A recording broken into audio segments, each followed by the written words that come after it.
pelo Espírito de Deus que está operando aqui. Eu quero que você abra sua Bíblia comigo em Lucas, no capítulo 10, no versículo 25. É uma passagem muito conhecida, a parábola do bom samaritano, mas você vai entender até o fim dessa mensagem que nós precisamos tomar uma posição enquanto igreja, enquanto imitadores do Senhor Jesus. Deus abençoe o Ministério de Jovens. Ontem nós estivemos aqui no culto abençoado. A palavra falou fortemente ao nosso coração, dentro desse contexto, não é, André? Dentro desse contexto. Então a palavra do Senhor tem falado ao nosso coração e tem nos exortado e tem nos dito: coloque-se de pé, coloque-se pronto, porque é o tempo de sair, aleluia, de sair pregando o Evangelho. Então foi uma bênção ontem o culto, né? Deus abençoe os jovens e Deus abençoe cada um de você que está aqui.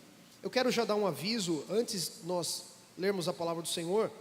Sábado que vem nós temos uma vigília, aqui às 9 horas da noite, dentro do propósito da 100ª ovelha. E nós vamos abrir um jejum essa semana, uma consagração, um voto de sacrifício essa semana, em favor daquelas pessoas que estão longe, daquelas pessoas que estão afastadas do caminho do Senhor. Então eu quero convidar você a participar conosco desse jejum. Nós começamos a partir de amanhã. Então vai ser de segunda até o sábado, e o voto que você fizer, você vai entregar aqui na vigília, e aí depois você vai entregar o voto ao Senhor, vai orar aqui, nós vamos orar aqui, toda a igreja, por estas almas, nós vamos clamar por essas pessoas. Nós já temos uma lista considerável ali, que os irmãos têm orado, têm buscado no Senhor cada liderança, e têm trazido para nós, e nós estamos orando por essas pessoas, e jejuaremos aqui essa semana, amém? Em prol destas almas, em prol daquelas almas que precisam de forças para voltar para a casa do Pai, amém? Você pode me ajudar nesse propósito, amém? Eu conto com a sua ajuda.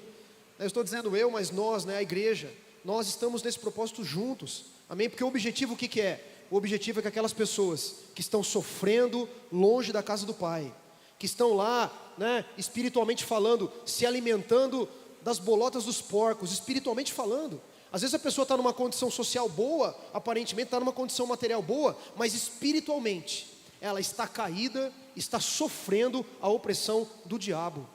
Então a nossa oração, o nosso jejum, o nosso clamor são por essas pessoas que estão sofrendo a angústia e estão procurando, como aquela mulher do fluxo de sangue, que gastou uma boa parte daquilo que ela tinha por 12 anos procurando uma solução, e a solução era Cristo. A solução era Jesus, a solução era tocar nas vestes do Senhor Jesus. Então a nossa oração, o nosso jejum, a nossa súplica é para que essas pessoas sejam tocadas pelo Espírito de Deus e entendam que o alívio para a alma está em Jesus, o alívio para a angústia está em Jesus, amém? No bom amado Mestre que está aqui desde o início desse culto falando conosco, amém?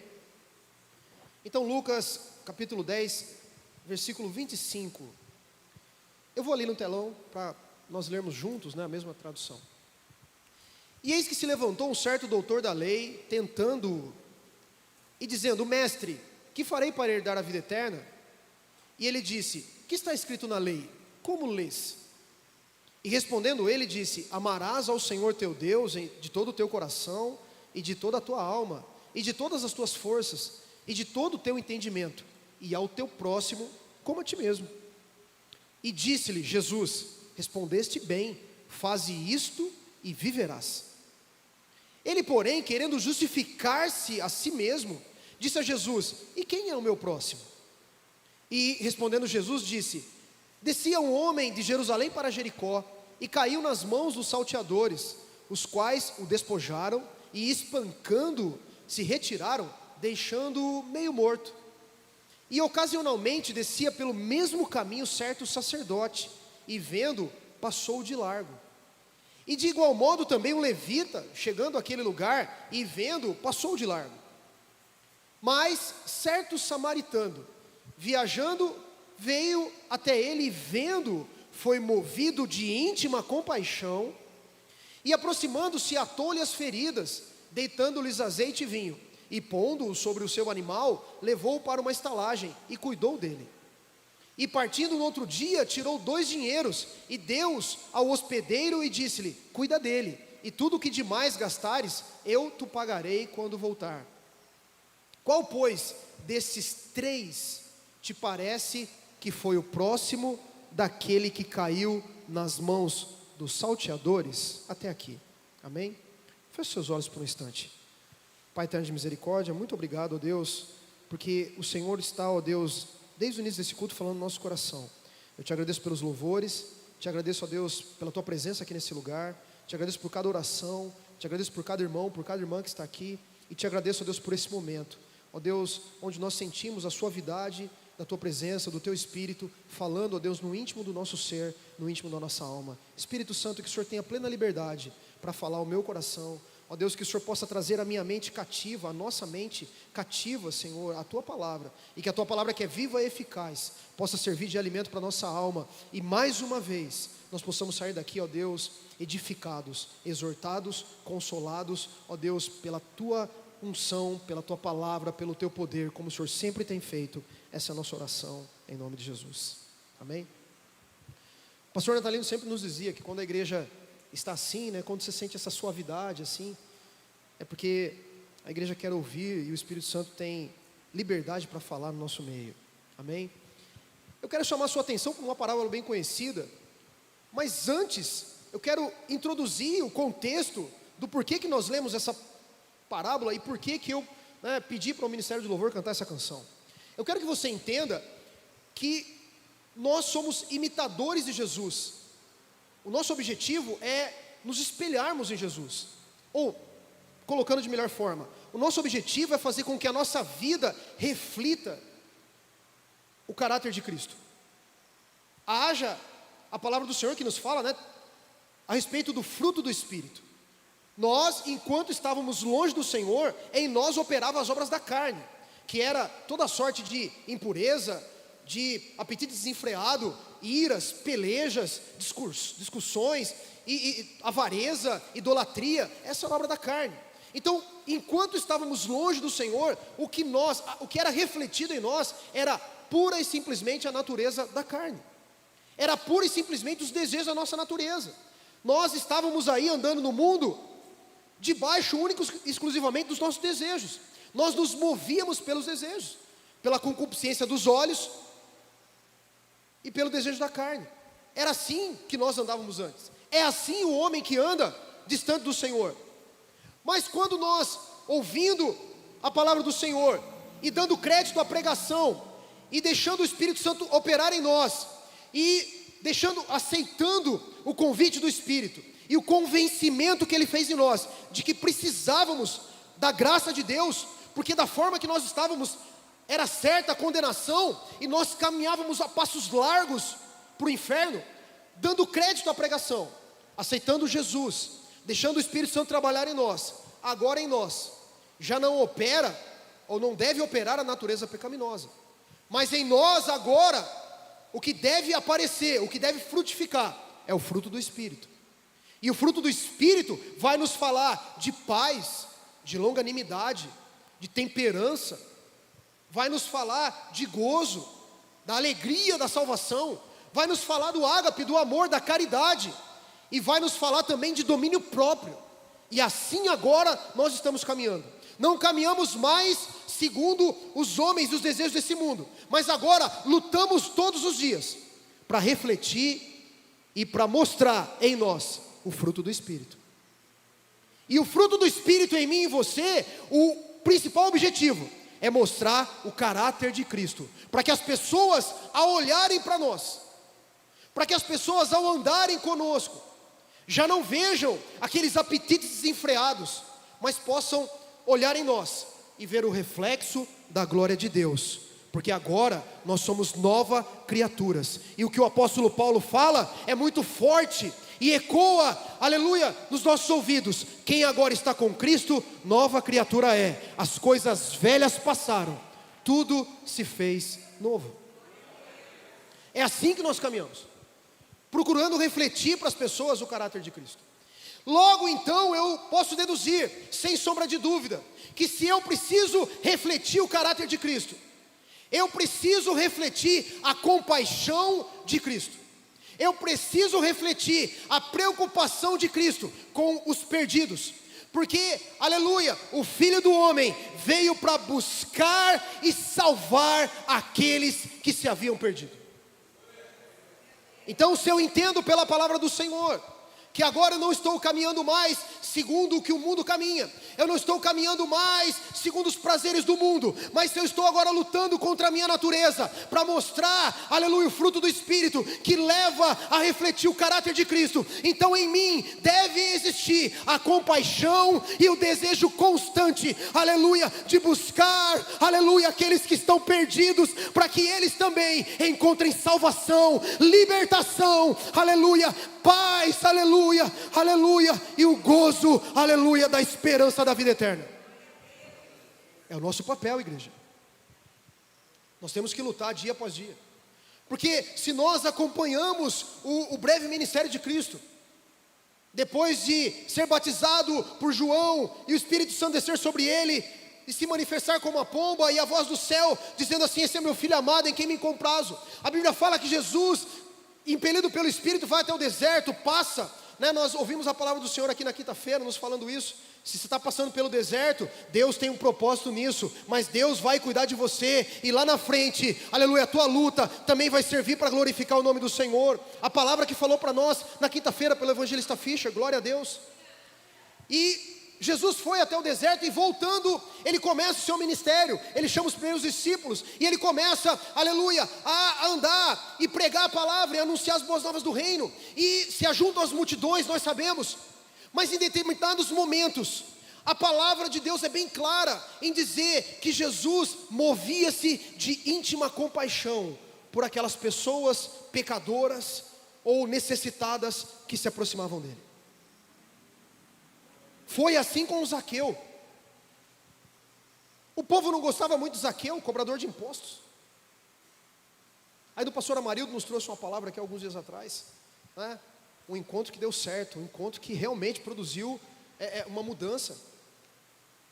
E Jesus, quando olha para Zaqueu, enquanto as pessoas olhavam para Zaqueu e julgavam Zaqueu, e talvez tinham até antipatia por Zaqueu, Jesus olha para Zaqueu com amor, com compaixão, e diz o quê? Hoje me convém pousar na sua casa, porque a salvação chegou também para esse filho de Abraão, aleluia. O paralítico no tanque de Betesda, essa é uma passagem que eu acho belíssima, irmãos. O homem estava ali desde sempre sofrendo, esperando que ao agitar das águas alguém colocasse ele no tanque para que ele fosse curado. E ele estava ali desde os seus tenros dias. E Jesus, passando ali, encontra aquele homem, olha para ele com compaixão e diz assim: filho, o que você está fazendo aqui? E ele explica, é claro que Jesus sabia, mas Jesus fala para ele fala para Jesus, dizendo assim: Senhor, eu estou aqui, mas toda vez que é agitado as águas, eu, por ser paralítico, chega outro na minha frente, eu estou aqui sofrendo há tanto tempo, e eu acho que eu perdi até as esperanças, podemos colocar assim, porque ele tinha consciência da sua situação, da sua impossibilidade. Mas Jesus, olhando para aquele homem, aleluia, e é isso que eu quero chamar a tua atenção nesta noite, igreja do Senhor.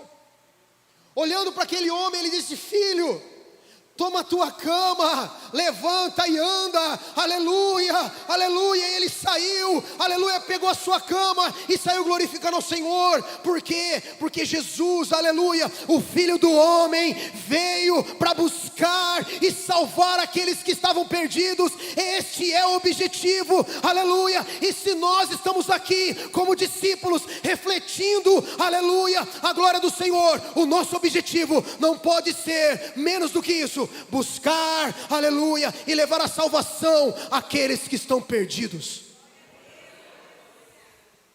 Ide por todo mundo, pregai o evangelho a toda criatura. A mulher adúltera, que chega numa situação de julgamento e condenação sumário, quando chega até Cristo, independente do contexto, eu não quero entrar aqui nesse mérito, mas eu quero me ater às palavras finais de Jesus: se eles não te condenaram, eu também não te condeno. Vá e não peques mais. Porque você também é uma filha, você também é uma alma, e você também, ao se arrepender e entender, aleluia, que há salvação em Cristo, você também merece ter uma chance, uma oportunidade de ter mudança de vida e não percar mais. Esta é a nossa mensagem, igreja. E no texto que nós lemos, um certo doutor da lei, aproximando-se de Jesus, pergunta para Jesus: o que eu devo fazer para herdar a vida eterna? E Jesus diz para ele assim: o que está escrito na lei? E ele diz: amarás ao Senhor teu Deus de todo o teu coração, de toda a tua alma, de todas as tuas forças e de todo o teu entendimento, e ao teu próximo como a ti mesmo. Jesus disse: respondeste bem, faze isto e viverás. Mas ele ainda querendo se justificar, talvez querendo criar ali uma situação onde ele pudesse, porque ele sabia, né? Ao dizer isso para Jesus, nós podemos deduzir, nós podemos inferir no texto, que alguma falta estava na mente daquele homem, que alguma coisa, aquele homem talvez tinha passado por alguma situação, e ele tinha se esquivado de praticar o bem a alguém, e talvez nesse contexto, ele tenta se esquivar e pergunta para Jesus: mas quem é o meu próximo? E aqui eu chego no ponto principal da mensagem.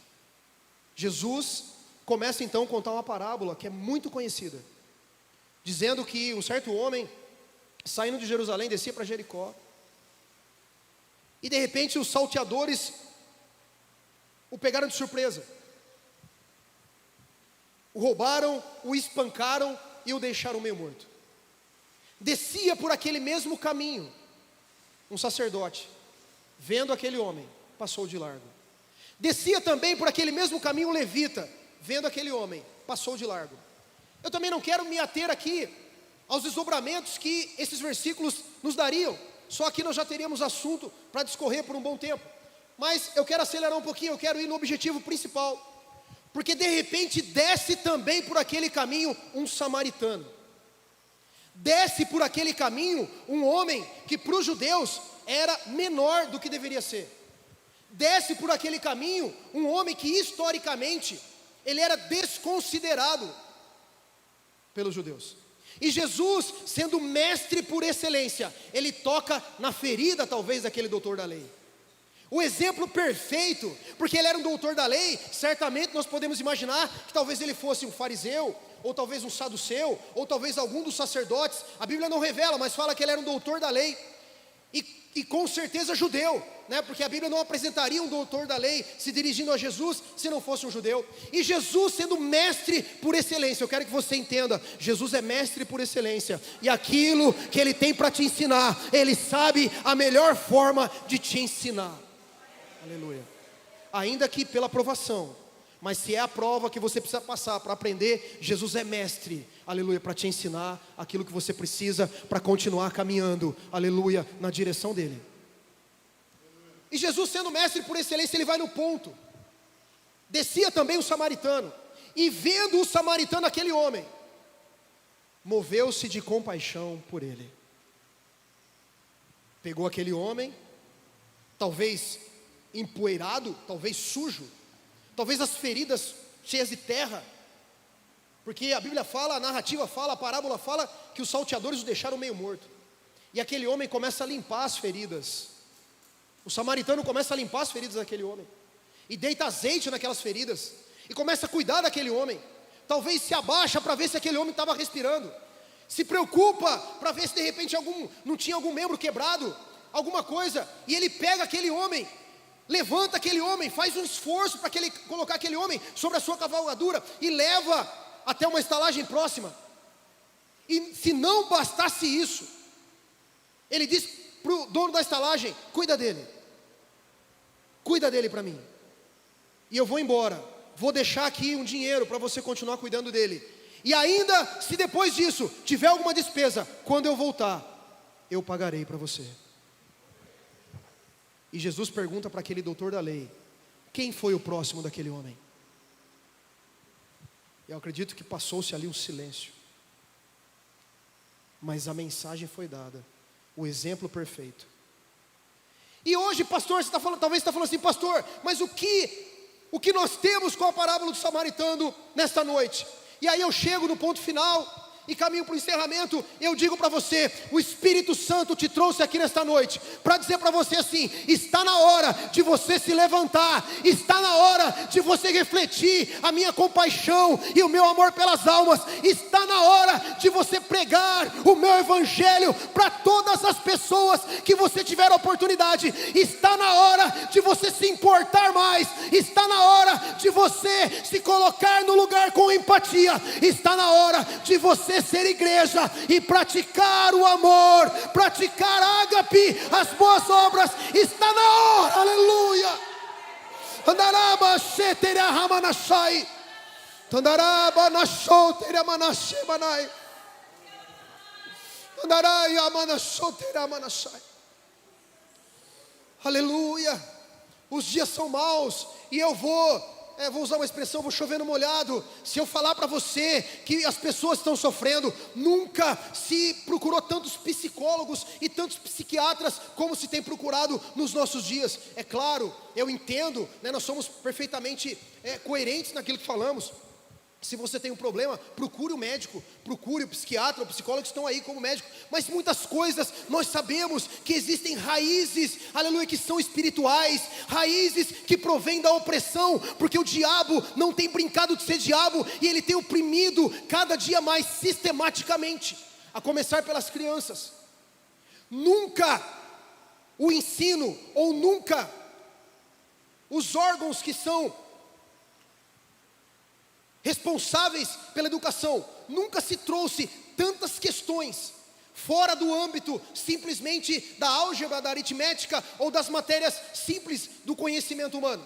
Nunca se colocou tantas questões, e eu vejo nisso uma artimanha do diabo, para causar cada vez mais confusão nas crianças, para que dessas crianças cresçam adolescentes já oprimidos, já confusos, e desses adolescentes já cresçam jovens também, cocheando entre dois pensamentos. Isso tudo tem sido o diabo, o príncipe desse século, aleluia, oprimindo as pessoas, aleluia. Eu digo para você, onde está, aleluia, onde você está, igreja, onde eu estou, onde nós estamos, nós temos a palavra da vida, nós temos, aleluia, a palavra que liberta, nós temos o remédio eficaz, nós temos e sabemos, aleluia, águas vivas que jorram para a vida eterna. Mas eu quero dizer para você, andará sheteria manashai, andará shoteria manashai, o sangue de Cristo vertido no madeiro não foi simplesmente para que eu, pastor Vaguinho, fosse liberto da opressão do diabo, passasse a viver uma vida abençoada, caminhasse aqui, tivesse uma família, tivesse um bom trabalho, tivesse aqui esse lugar abençoado para congregar. Não, o sangue de Cristo não foi vertido só por isso. O apóstolo Paulo fala, se nós esperarmos em Cristo só nesse mundo, nós podemos nos considerar aos mais miseráveis dos homens. O sangue de Cristo vertido no madeiro me redimiu, me salvou, para que eu seja testemunha, aleluia, para que eu seja testemunha para aqueles que estão sofrendo, gemendo, chorando, precisando de alguém para dizer, eu também sofri, mas Cristo me levantou, me colocou de pé, aleluia, aceita Ele, vem para Ele, que também Ele pode mudar a sua vida. É para isso, igreja, não menos do que isso. Eu amo esse lugar, você já me ouviu dizer, eu gosto demais de estar aqui, e tenho tentado me policiar, e essa palavra serve para mim também nessa noite. O meu ministério não é só aqui, pastor Marcelo. O meu ministério, o primeiro ministério meu, o primeiro serviço que eu tenho que prestar é falar do amor de Deus para as pessoas. Este é o meu primeiro objetivo. Esta é a minha primeira ordem que eu tenho que cumprir. E a pergunta para nós: onde estão os próximos? Onde estão os próximos? Onde estão os próximos? Talvez não estão sofrendo semi-mortos, talvez não sofreram um roubo, um assalto como aquele homem naquele caminho, mas como eu já disse, talvez tenha uma posição social boa, talvez tenha um bom carro, talvez tenha uma boa conta bancária, mas talvez lá, quando fecha a porta do quarto e deita a cabeça no travesseiro, não encontra paz. e rola para lá e para cá, como muitas vezes, muitos de nós aqui talvez já experimentamos isso, e muitos aqui talvez tenham testemunho, aleluia, de milagre, que Deus trouxe paz, aleluia, que Deus trouxe a libertação, e que passou a viver uma vida plena. Estas pessoas, pelo Espírito Santo de Deus, eu digo para você, são os nossos próximos, são os nossos próximos, são os nossos próximos, aquelas almas que estão agora, talvez nesse momento, angustiadas e amarguradas e oprimidas, são os nossos próximos, são os nossos próximos, são os meus próximos, são os teus próximos. E a pergunta que não quer calar: o que nós faremos, igreja, para que a palavra de salvação chegue uma vez mais até estas pessoas? O que faremos, igreja, para que as boas novas do Evangelho cheguem uma vez mais aos ouvidos daqueles que sofrem? O que faremos, igreja, para que uma vez mais o Filho do Homem possa encontrar e salvar estas almas que estão sofrendo, perecendo, estão perdidas? Esta é a pergunta para nós, igreja. O dia é hoje, a hora é agora. E eu encerro dizendo para você, e eu sempre digo isso e vou continuar dizendo: nós chegaremos diante de Jesus salvos, e Ele entregará a coroa da justiça para nós. É um texto belíssimo. Paulo fala, um dia Jesus, eu batalharei e um dia eu receberei a coroa da justiça das mãos de Jesus. Isso é belíssimo. Só que eu quero que você, todos os dias da sua vida, e eu me incluo nisso, pergunte para você mesmo: o que eu poderia ter feito mais para que alguém ouvisse dizer que Jesus é o bom pastor, que Jesus é o príncipe da paz, que Jesus é o remédio, que Jesus é a vida? O que eu vou fazer mais? O que eu posso fazer mais para um dia, quando Jesus chegar para mim e dizer assim: está aqui a tua coroa da justiça, eu poder olhar para trás, ou poder olhar para Jesus e saber que um dia eu fiz algo para alguém que estava enfermo. Ouvi dizer assim: Ele é médico dos médicos. E aí eu preciso todos os dias, e eu quero, igreja, me perdoe pela emoção, mas eu quero que você entenda isso, e que você compartilhe esse sentimento comigo nesta noite, que ao sair daqui, e todos os dias, aleluia, dia após dia, você ao se levantar, aleluia, entendendo que você é discípulo, que você tem que refletir a compaixão, o amor, o caráter de Cristo, o fruto do Espírito, pergunte-se a você mesmo todos os dias: o que eu posso fazer mais para aquela pessoa que está desiludida, que está com o casamento acabado, encontrar esperanças e poder ver a sua família unida mais uma vez, e poder chegar para uma pessoa e dizer assim: eu já passei por uma situação que você está passando, mas um dia Jesus tocou na minha vida, eu mudei, aleluia, e hoje eu estou bem. O que eu posso fazer mais, igreja? O que nós podemos fazer mais? O que nós podemos fazer mais? O que nós podemos fazer mais? Seja como aquele bom samaritano e busque os próximos que estão próximos de você. Entre nessa causa de jejum e oração pelos desviados, e a cada momento, a cada oportunidade que você tiver, reflita a glória de Deus, para que as pessoas saibam que Jesus é o Senhor e Salvador, e Ele tem abençoado e cuidado da sua vida. Aplauda ao Senhor. Deus te abençoe em nome de Jesus.